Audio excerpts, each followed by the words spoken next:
रात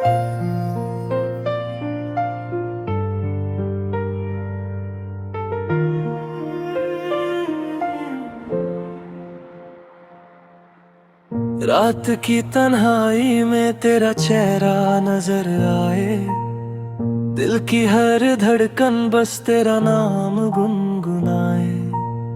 चांद भी पूछे मुझसे किसका इंतजार है, मैं मुस्कुरा के कह दूं मेरा दिल बेकरार है। दूर हो के भी तू मेरे पास लगता है, हर दुआ में तेरा ही एहसास रहता है।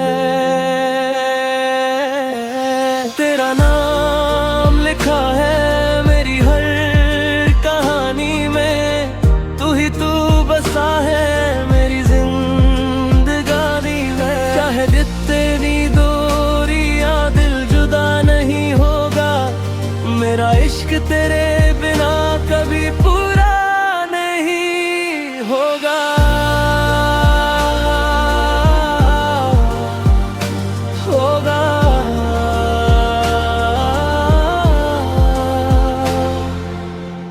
बारिशों की बूंदों में तेरा अक्स मिलता है, हर नए सवेरे में तेरा जिक्र रहता है।